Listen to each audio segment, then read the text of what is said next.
Good morning everyone. आज हम करने वाले हैं 24 मार्च 2024 के the Hindu plus Indian express दोनों ही न्यूज़पेपर का एनालिसिस।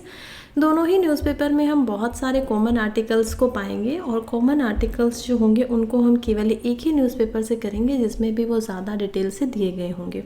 इसके अलावा जो अलग अलग आर्टिकल्स आए हैं यूपीएससी के सिलेबस के रिलेवेंस के हिसाब से उनको हम काफ़ी डिटेल में पढ़ेंगे। स्टार्ट करते हैं आज के पहले आर्टिकल के साथ जो कि है मॉस्को मास्कार ISIS के claims it did it, Russia pursues Ukraine link. देखिए क्या हुआ है, मॉस्को के अंदर मासकार हुआ है। मासकार क्या होता है कि बहुत सारे लोगों को एक साथ मार दिया जाए। तो ICIC जो है उन्होंने इसका क्लेम लिया है। उसको समझने से पहले मैं चाहूँगी कि आप लोग एक वीडियो को देखिए जिससे आप लोग इसे अच्छे से और समझ। ये वो वीडियो है, इसमें लगातार गोलियां चल रही हैं, बहुत सारी गोलियां इसमें चल रही हैं। बहुत सारे जो टेररिस्ट हैं आप इनको यहाँ पर देख पाएंगे कैसे गोलियां बरसा रहे हैं। इसी में जो बिल्डिंग है जहाँ पर रशिया की एक आग लगा दी जाती है, जहाँ पर बहुत सारे लोग कॉन्सर्ट देखने के लिए आए हुए थे।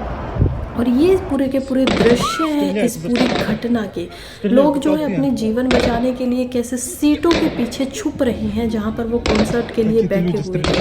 इस पूरी घटना के बाद में हमें पता चलता है कि यहाँ पर 143 लोग ऐसे हैं जिनकी ऑलरेडी मौत हो चुकी है, मृत्यु हो चुकी है और बहुत सारे लोग इसमें घायल हुए हैं। रशिया के मॉस्को शहर के अंदर, मॉस्को क्या है, रशिया की कैपिटल है, राजधानी है। जैसे इंडिया के अंदर दिल्ली है वैसे ही मॉस्को है। इसमें कॉन्सर्ट हो रहा था। अब कॉन्सर्ट क्या होता है, जहाँ पर गाने होते हैं, जो परफॉर्मर आर्टिस्ट होते हैं वो स्टेज पर आकर परफॉर्म करते हैं और बहुत लाखों की भीड़ में या हज़ारों की भीड़ में लोग वहाँ पर बैठते हैं और उसके बाद वो उनको एंजॉय करते हैं। इसी के अंदर कुछ ऐसे आतंकवादी आ जाते हैं और आकर अंधाधुंध वहाँ पर सरेआम गोलियां बरसानी शुरू कर देते हैं, लोगों को मारना शुरू कर देते हैं।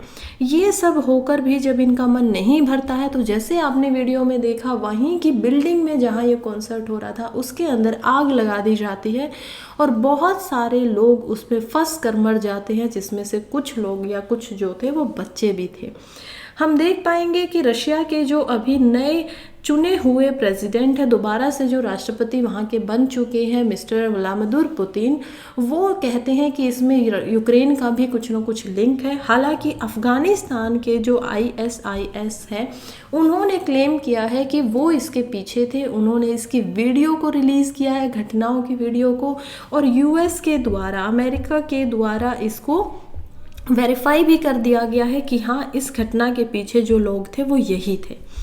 अब हम बढ़ते हैं आगे और उससे पहले मैं आपको बता दूं, देखिए टेलीग्राम पे भी मेरा एक ग्रुप है जहाँ पर आप मेरे साथ जुड़ सकते हो। वहाँ पर आपको जितने भी आर्टिकल हम यहाँ डिस्कस करते हैं उनकी प्रीलिम्स के छोटे छोटे नोट्स मिल जाते हैं।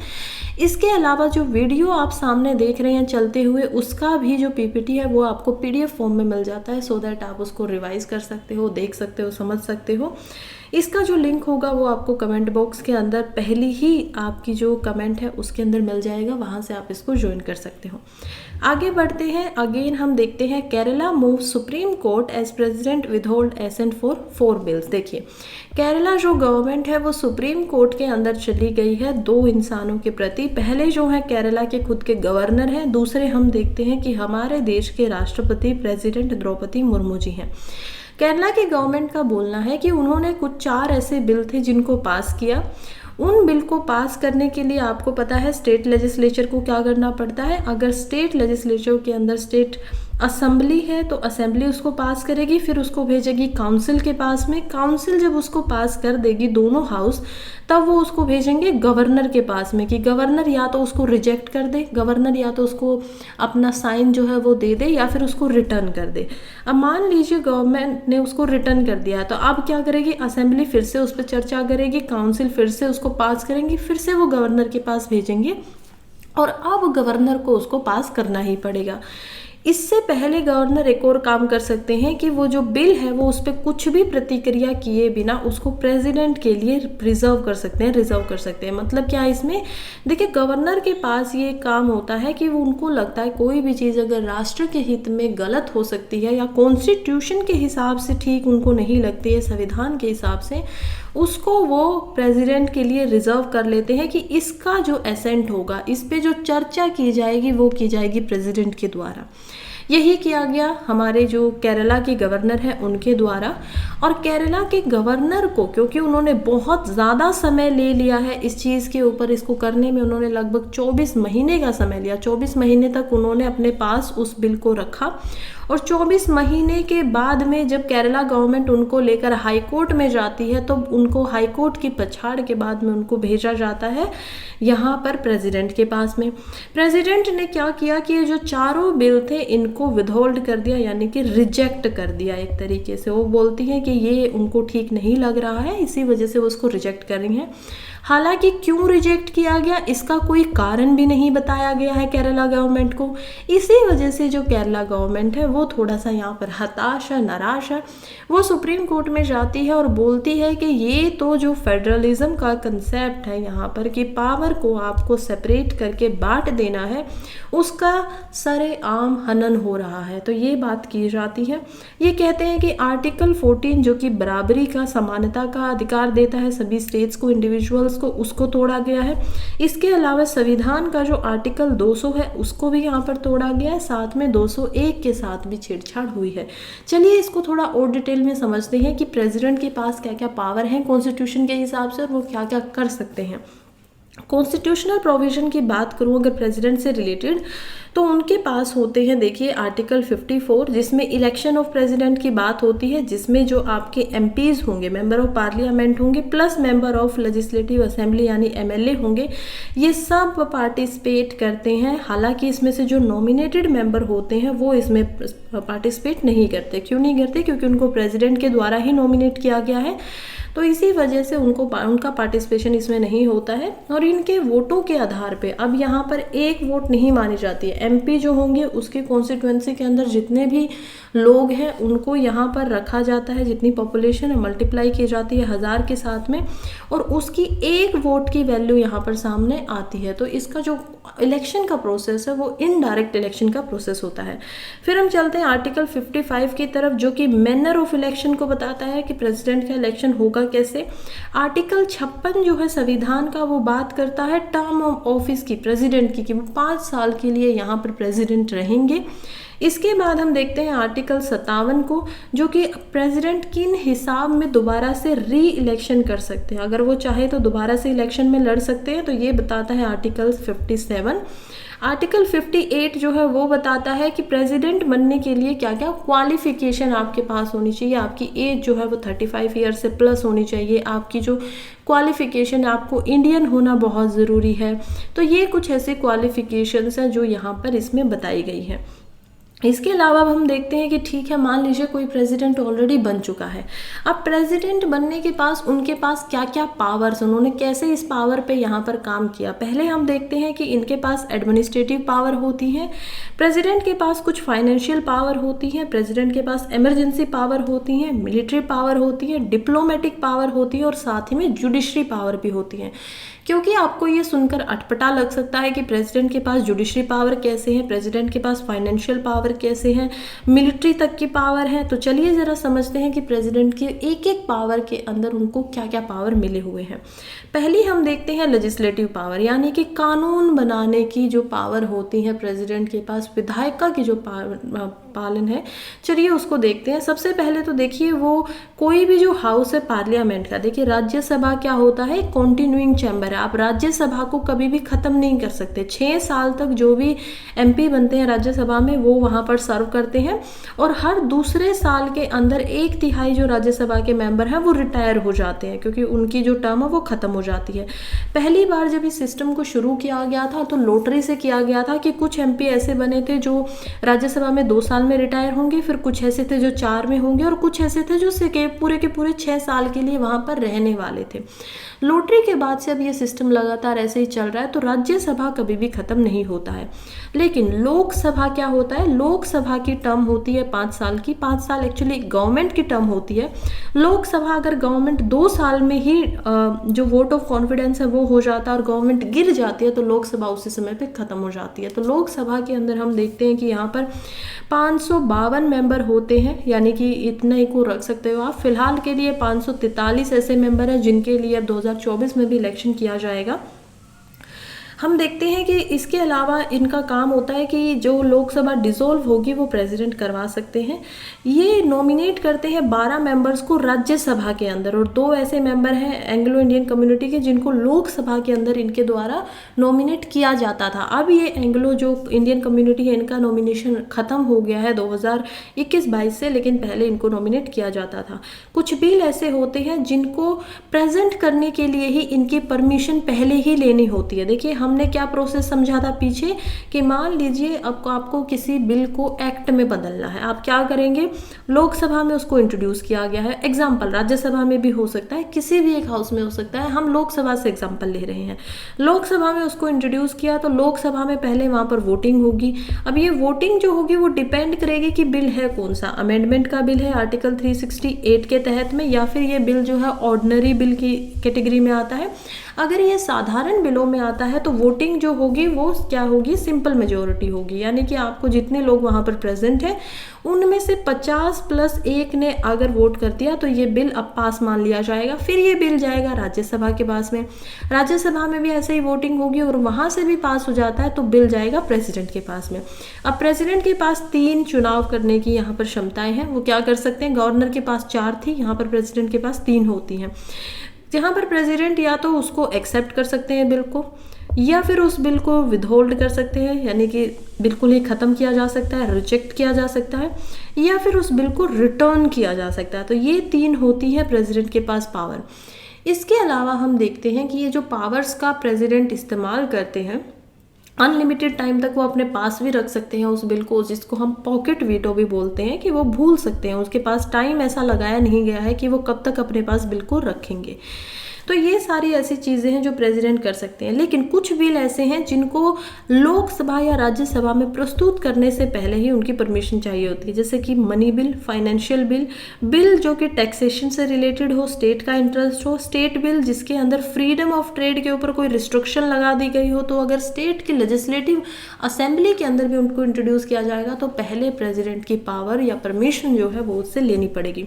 कोई नई स्टेट बनाने की बात कर रही है या जो बाउंड्रीज है किसी स्टेट की उसको ऑल्टर करने की बातें हो रही हैं तो भी वहां पर उनसे परमिशन लेनी होती है।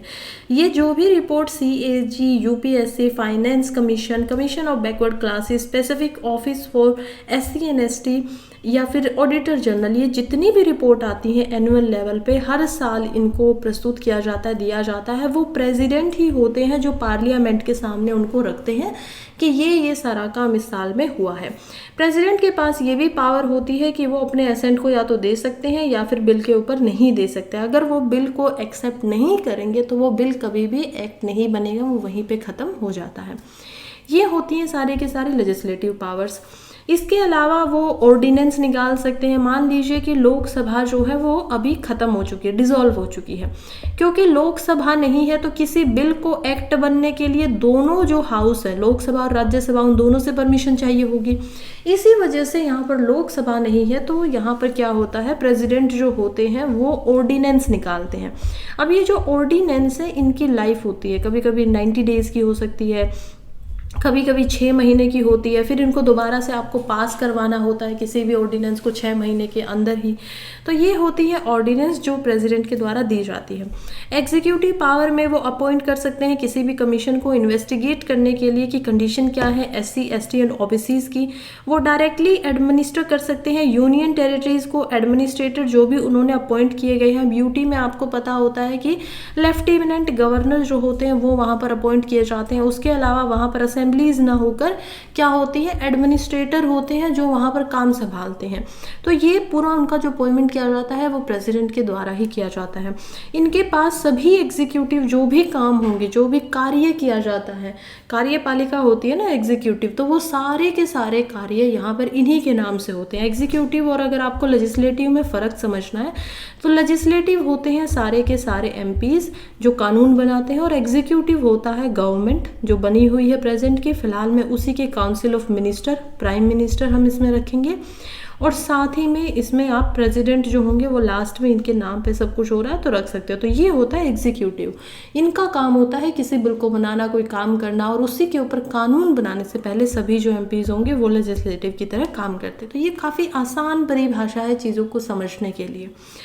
ये किसी भी एरिया को एज अ शेड्यूल एरिया घोषित कर सकते हैं। अब शेड्यूल एरिया क्या होता है, संविधान के अंदर 2 शेड्यूल हैं, शेड्यूल 5 और शेड्यूल 6। शेड्यूल 5 और जो 6 हैं, इन शेड्यूल के अंदर अलग अलग उनको रखा गया। जैसे शेड्यूल 6 में हम देखेंगे 4 स्टेट है, आसाम उसमें है, त्रिपुरा उसके अंदर है, उसके अलावा हम देखते हैं यहाँ पर मेघालय और मणिपुर को। ये 4 स्टेट हैं जो शेड्यूल 6 में आती हैं। शेड्यूल 5 के अंदर 10 स्टेट्स को हम देख पाएंगे जिसमें अलग अलग स्टेट हैं, और इनके अलग अलग भागों को, ट्राइब्स को यहाँ पर मान करके, इनके अंदर कुछ ट्राइब रहती है, पर्टिकुलर जो जनजातियाँ हैं वो रहती है, तो उनको प्रोटेक्ट करने के लिए उनको शेड्यूल एरिया दिया जाता है, और उनके कुछ अलग अधिकार होते हैं। आप बिना परमिट के वहाँ पर एंट्री नहीं करेंगे, उनको कोई परेशान नहीं करेगा। तो ये सारी चीज़ों के ऊपर शेड्यूल एरिया बनाया जाता है। तो ये घोषित करने की पावर भी होती है प्रेसिडेंट के पास।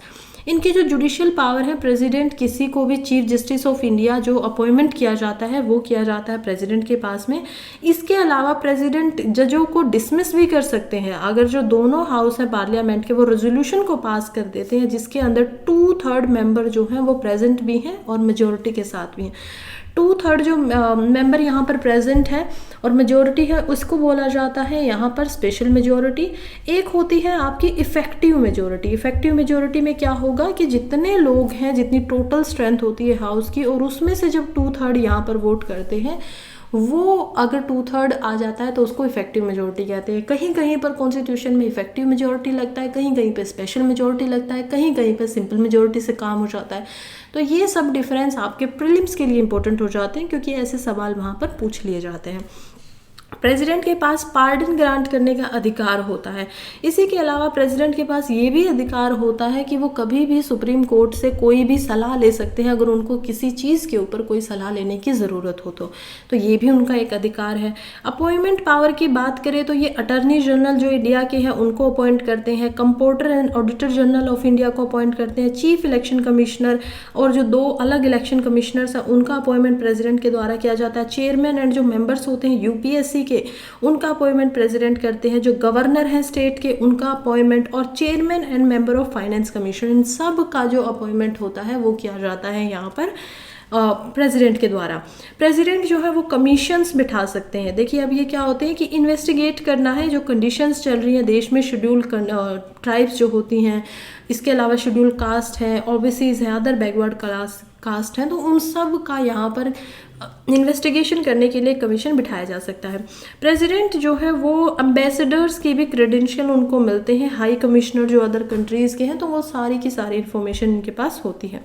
फाइनेंशियल पावर में देखें तो एक मनी बिल है वो केवल और केवल प्रेसिडेंट की पहले इंट्रोड्यूस किया गया, उन्हीं की परमिशन लेने के बाद ही इंट्रोड्यूस किया जा सकता है किसी भी हाउस के साथ में, तो ये इनकी फाइनेंशियल पावर है। प्रेसिडेंट एनुअल फाइनेंस स्टेटमेंट जिसको यूनियन बजट भी बोला जाता है उसको भी पार्लियामेंट के सामने क्या करते हैं, ले करते हैं यूनियन बजट से पहले।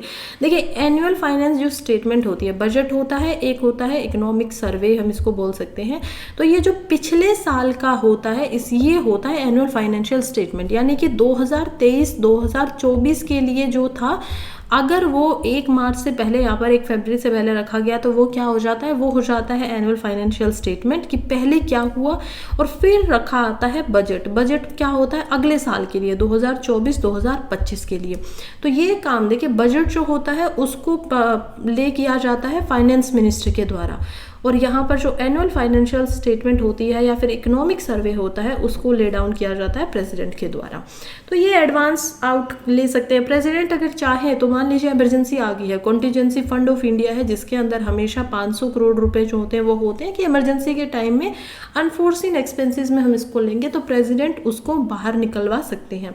प्रेसिडेंट एक फाइनेंस कमीशन बिठाते हैं 5 साल के लिए जिसका काम होता है कि वो टैक्सेस को डिस्ट्रीब्यूट करे, बांट दे, सेंटर को कितना टैक्स मिलना चाहिए, स्टेट को कितना टैक्स मिलना चाहिए, उन सभी टैक्स को वो बांटे, ये काम होता है। डिप्लोमेटिक पावर की बात करें तो प्रेसिडेंट के पास इंटरनेशनल ट्रीटी एंड अग्रीमेंट करने की पावर्स होती हैं, वो कर सकते हैं। हाउएवर ये जो पावर्स हैं ये पार्लियामेंट से उनको अप्रूव करवाना पड़ेगा। मान लीजिए वो किसी इंटरनेशनल ट्रीटी में कुछ करना चाह रहे हैं तो उसका पहले अप्रूवल लेना होता है। वो डिप्लोमेट्स को भेज सकते हैं, उसमें एम्बेसडर आता है, हाई कमिश्नर आता है, या फिर उनको वापस ला भी सकते हैं किसी कंट्री से अपने यहाँ पर। मिलिट्री पावर बहुत इंपॉर्टेंट है क्योंकि प्रेसिडेंट जो होते हैं वो सुप्रीम कमांडर होते हैं डिफेंस फोर्सेस के। अब चाहे इसके अंदर नेवी हो, अब चाहे इसके अंदर हम आर्मी को देखेंगे या एयरफोर्स को देखेंगे, इन सभी के जो सुप्रीम कमांडर है वो होते हैं प्रेसिडेंट। ये प्रीलिम्स में सवाल पूछा जा चुका है तो इसको हमेशा एक दिमाग में रखिएगा।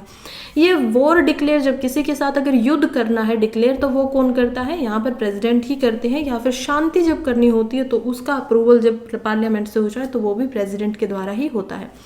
प्रेसिडेंट के पास पार्डनिंग पावर होती है, यानी कि माफ़ करने की पावर होती है। मेंशन जो आर्टिकल 72 में है इंडियन कॉन्स्टिट्यूशन के।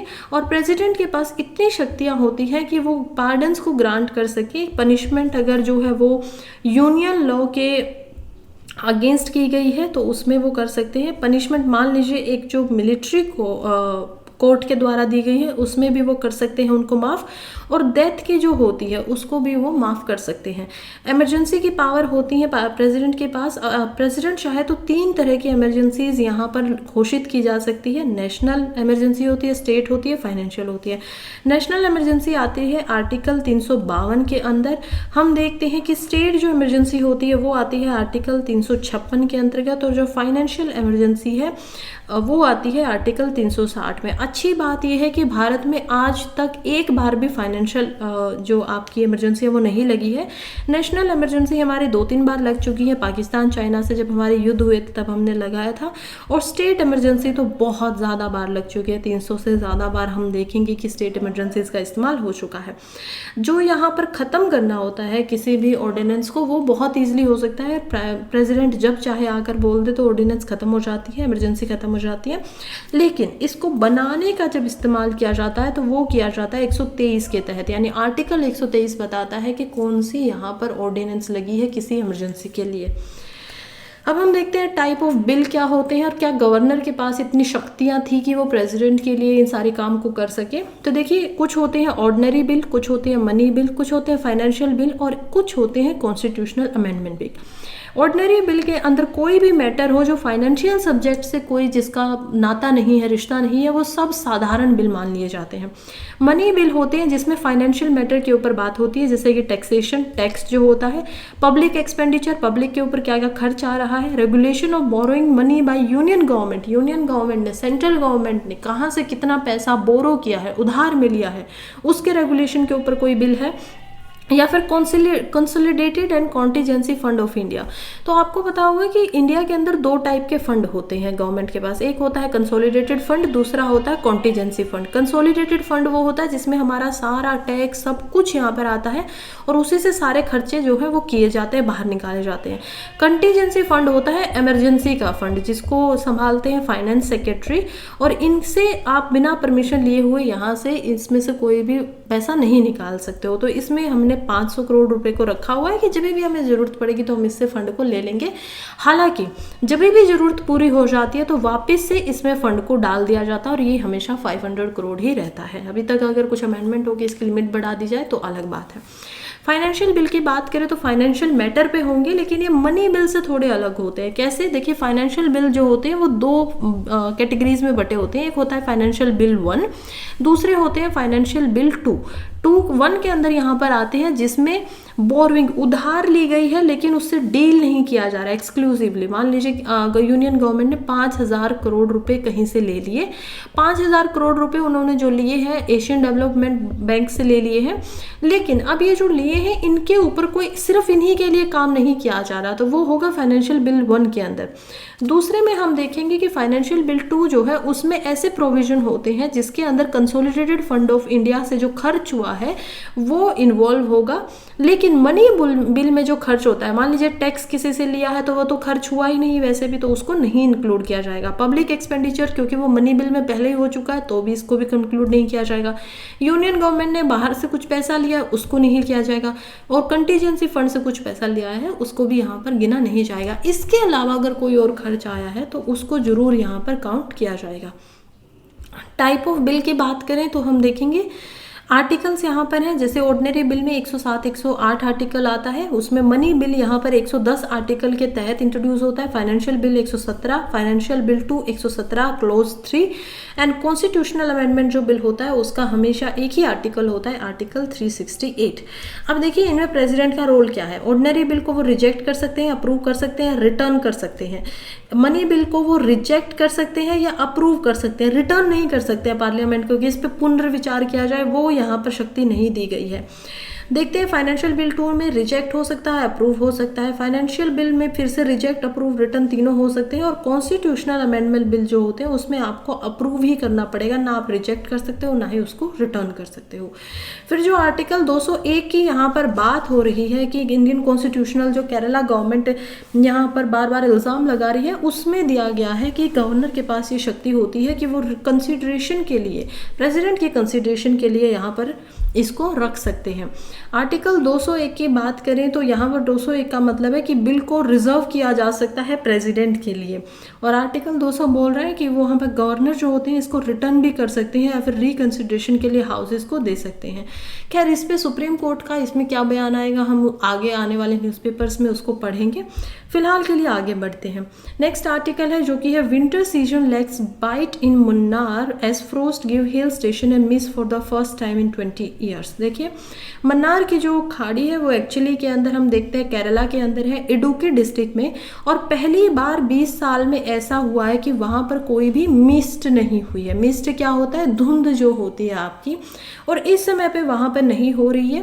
पहली बार 20 साल में ये भी हुआ है कि 0 डिग्री से कम जाने वाला वहाँ का टेम्परेचर सर्दियों के टाइम में नवंबर से लेके जो जनवरी फरवरी तक का टाइम होता है, इस साल में 2023 में वो नीचे नहीं गया, यानी कि वो रहा भी, लोवेस्ट जो टेम्परेचर था वो 2 डिग्री सेल्सियस ही रहा था।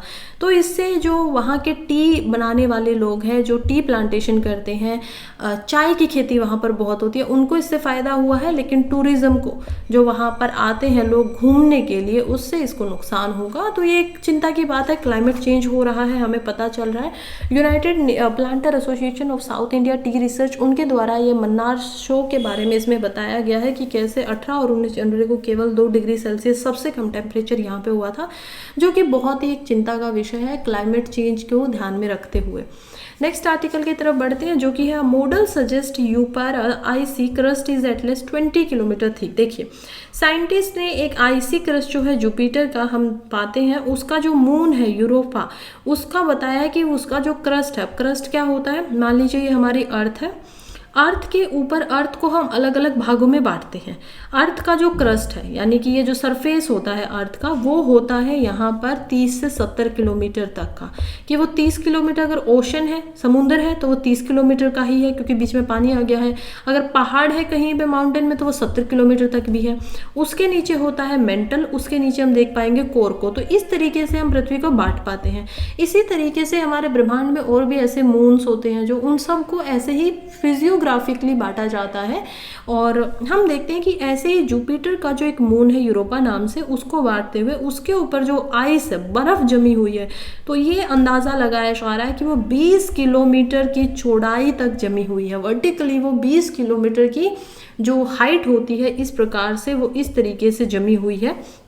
और ये फीचर जो है आइस शेल को बताता है, और कहते हैं कि इसमें और भी ज़्यादा स्पेस मिशन हो रहे हैं जो हैबिटेबिलिटी कि यूरोपा जो है क्या उसके ऊपर जीवन हो सकता है, रहा जा सकता है, उसको यहाँ पर इन्वेस्टिगेट करेंगे।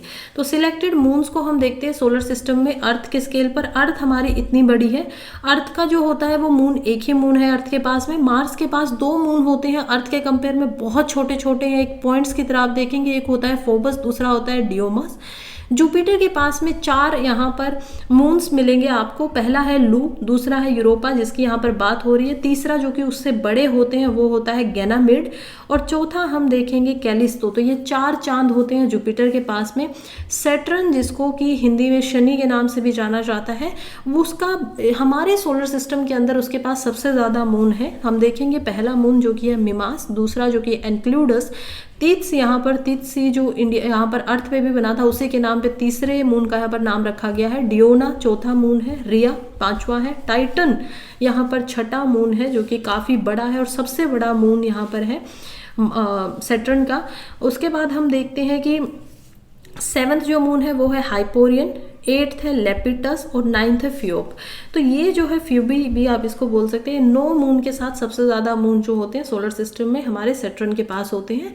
यूरेनियस के पास 7 होते हैं, उसमें हम देखेंगे Puck, Miranda, Ariel, Umbriel, Titania and Oberon. Neptune के पास होते हैं 3 जिसमें ट्रायोन, नियोरॉइड, प्रोटुअस होता है, और प्लूटो जो है जो कि एक ड्राफ्ट प्लैनेट होता है, यानी कि पूरे तरीके से प्लैनेट नहीं माना गया है, उसके पास होता है एक ही चांद जो कि है चरोन के नाम से। चलिए सोलर सिस्टम को भी देख लेते हैं। मुझे पता है बहुत सारे लोग इससे अवेयर होंगे, लेकिन मैं ये जो वीडियो बनाती हूँ वो बिल्कुल बेसिक से बनाना चाहती हूँ कि जो नए लोग हैं जो अवेयर नहीं है वो भी इसको समझ सके। 2 मिनट के लिए रिवीजन करना चाहे तो कर लीजिए, वरना वीडियो को आप स्किप भी कर सकते हैं, आगे भी बढ़ सकते हैं। सोलर सिस्टम की बात करें तो हमारा एक होता है सन, जिसके सबसे नज़दीक में होता है मरकरी नाम का ग्रह जिसको मरकरी प्लैनेट बोला जाता है।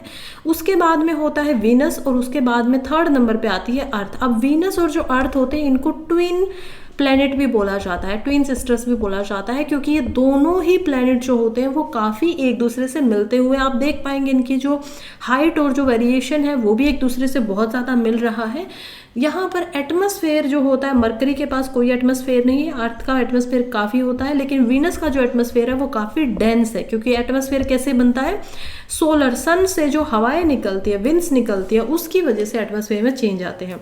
हम देखते हैं अर्थ के आगे वाला ही 4th नंबर पे होता है मार्स, और उसके बीच में आती है एस्ट्रॉइड बेल्ट। अब एस्ट्रॉइड क्या होते हैं, बड़े बड़े पत्थर के टुकड़े होते हैं। देखिए एस्ट्रॉइड क्या है, जो प्लैनेट्स नहीं बन पाए हैं, उनसे छोटे रह गए हैं। यही एस्ट्रॉइड जब धरती के ऊपर आते हैं तो ये धरती के एटमॉस्फेयर में आते ही जलना शुरू हो जाते हैं, और एटमॉस्फेयर में एंटर करते ही ये जलते हुए एक टेल बना लेते हैं, एक पूंछ इनकी बन जाती है, जिस वजह से इनको मेटेरोइड्स के नाम से, मेटोर्स के नाम से जाना जाता है। तो ये एस्ट्रॉइड ही होते हैं। और यहाँ तक सन की क्योंकि बहुत ज़्यादा आप देख पाएंगे कि एनर्जी आ रही है, तो ये चारों के चारों जो हैं ये टेरिस्टोरियल प्लैनेट है, यानी कि इनके ऊपर ज़मीन आप देख पाएंगे। उसके अलावा इन प्लैनेट्स के ऊपर आपको टेरिस्ट्री के साथ साथ में एटमॉस्फेयर दिखाई देगा जो कि काफ़ी ठीक ठाक है। मरकरी बहुत गर्म होता है, वीनस को हम देख पाएंगे, अर्थ में भी आप ठीक ठाक गर्मी देख पाते हैं। लेकिन जैसे ही आप एस्ट्रॉइड बेल्ट को क्रॉस करते हैं और जुपिटर की तरफ बढ़ते हैं तो ये आगे वाले जो 4 प्लैनेट हमारे होते हैं ये होते हैं गैसियस प्लैनेट, क्योंकि इनके पास सोलर विंड इतनी ज़्यादा नहीं आ पाई है, तो इनमें अभी तक गैस ज़्यादा है और ये काफ़ी ठंडे होते हैं। लास्ट के जो प्लैनेट है ये कौन से, यूरेनियस और नेपच्यून, ये बर्फ़ के होते हैं, और ये कैसे, ये गैस के हैं।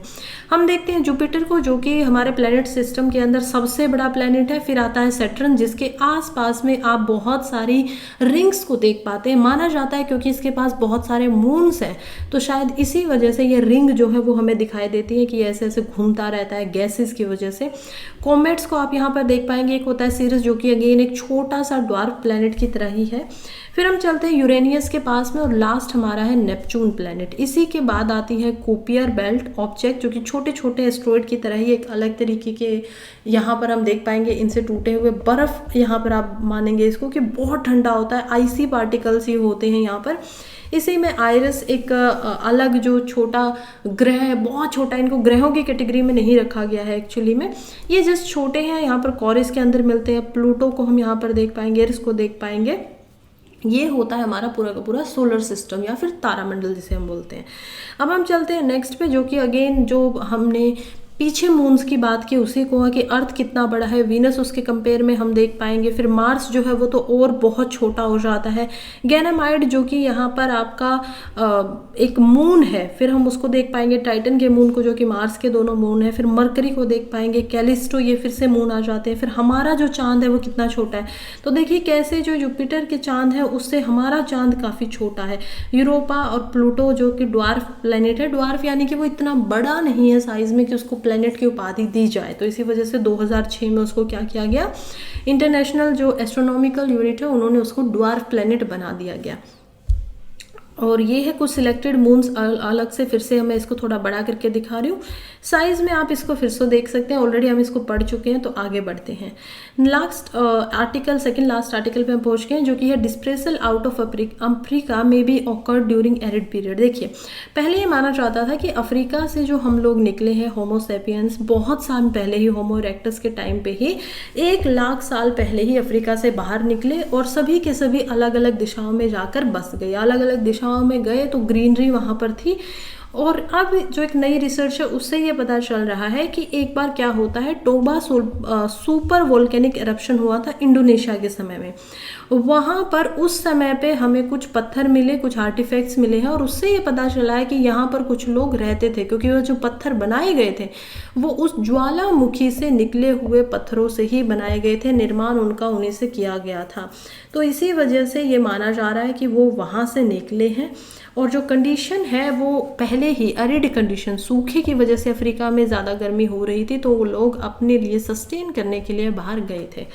ये प्रीलिम्स के लिए एक छोटी सी स्टेटमेंट के लिए काम आ सकता है आप लोगों को। वर्ल्ड हिस्ट्री क्योंकि ना प्रीलिम्स में आती है और ना ही खास जीएस पेपर 1 के अंदर इतने एंशिएंट टाइम से पूछी जाती है। वर्ल्ड हिस्ट्री आपकी जो आती है वो आती है 18th सेंचुरी के बाद में, या फिर हम देखते हैं कि कैसे रेनेसा का, रिफॉर्मेशन का जो पीरियड है वो आपको जस्ट एक बैकग्राउंड बनाने के लिए पढ़ना होता है, तो इसी वजह से इसकी इतनी ज़्यादा इंपॉर्टेंट नहीं है। प्रीलिम्स के लिए आप एक छोटा सा पॉइंट में इसको याद रख सकते हैं।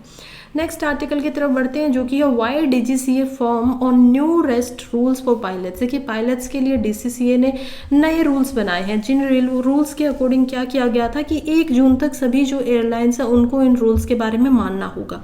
इन रूल्स के अंदर क्योंकि बहुत कुछ पायलट्स ऐसे थे जिनकी दुर्घटनाएं हो रही थी, जिनकी डेथ हो रही थी, और उसका कारण था स्ट्रेस का होना, या फिर हम मान सकते हैं कि जो फटीग हो जाता है नींद ना आने की वजह से, जो दिमाग कम काम करना शुरू हो जाता है, वो सब इसके कारण थे। नए रूल्स में ये बोला गया था कि जो वीकली, एक हफ्ते के अंदर रेस्ट दिया जाता है किसी भी पायलट को, उसको 36 घंटे दिया जाता था, अब उसको बढ़ाकर 48 घंटे कीजिए, यानी कि पूरा टोटल 5 दिन उनसे काम करवाइए और 48 घंटों के लिए 2 दिन तक उनको रेस्ट मिला जाना चाहिए फ्लाइट्स के। उनका जो नाइट टाइम होता है उसको भी रिड्यूस कर दीजिए। आप ऐसे ही 3 दिनों तक लगातार किसी से नाइट ड्यूटी ना करवाएं, इसकी वजह से उनकी जो कार्डेनियम रिदम होती है, उनके जो हार्ट की रिदम होती है, वो अनबैलेंस होती है, अलग तरीके से काम करना शुरू कर देती है, जो कि इतने सारे पैसेंजर और खुद पायलट के लिए खराब है। फिर हम देखते हैं कि जो मैक्सिमम ड्यूटी होती है फ्लाइट ड्यूटी की, उसको भी पहले जो 10 घंटे के लिए बनाया गया था कि 10 घंटों के लिए काम करना करेगा, उसको 8 घंटे घटाकर कर दिया गया था। अब कुछ एयरलाइन ऐसी हैं जो डीजीसीए यानी कि director general of civil aviation के पास जाती हैं और कहती है कि हमारी जो ये डेडलाइन है इसको प्लीज़ थोड़ा सा बढ़ा दीजिए क्योंकि हमें और समय चाहिए। लेकिन डीसीसीए ने बिल्कुल मना कर दिया है। उन्होंने बोला है कि देखिए, अगर आपके पास कोई कमर्शियल पायलट है तो हमने 6 महीने का टाइम दिया है, 4 महीने आपके पास रहने के बाद वो फ्लाइट करने के लिए, फ्लाइंग करने के लिए बिल्कुल रेडी हो जाता है, तो हम इसको नहीं बढ़ाएंगे। अब इससे क्या होगा, देखिए, एक तो क्योंकि ये एयरलाइंस जो है उनके पास अगर ड्यूटी घट गई है तो उनको नए पायलट्स की भर्ती करनी पड़ेगी। इसकी वजह से ऐसा माना जा रहा है कि 2030 तक यहाँ पर लगभग काफ़ी बड़ी मात्रा में 10,000 नए पायलट्स की ज़रूरत पड़ेगी, 10 से 11,000। इसी वजह से हर साल अब 1600 नए पायलट्स जो होंगे उनकी भर्ती की जाएगी, ताकि ये जो गाइडलाइंस है इनसे मीटअप किया जा सके, इनको मिला जा सके। नेक्स्ट हम चलते हैं, जो कि है how bad is humanitarian crisis in Gaza. Gaza के अंदर हमें पता है इजराइल और गाजा का युद्ध चल रहा है। गाजा के अंदर हम देख पाते हैं कि कैसे युद्ध में बहुत सारे लोगों की डेथ हो गई है। 30,000 से ज़्यादा ऐसे लोग हैं जो ऑलरेडी जिनकी डेथ हो चुकी है। 70,000 से ज़्यादा ऐसे लोग हैं जो इंजर्ड हैं, बुरी हालत में हैं। गाजा के जो 3 लाख लोग हैं वो ऑलरेडी यहाँ पर साउथ गाजा के अंदर ही रहते हैं, जो रफा नाम की सिटी है।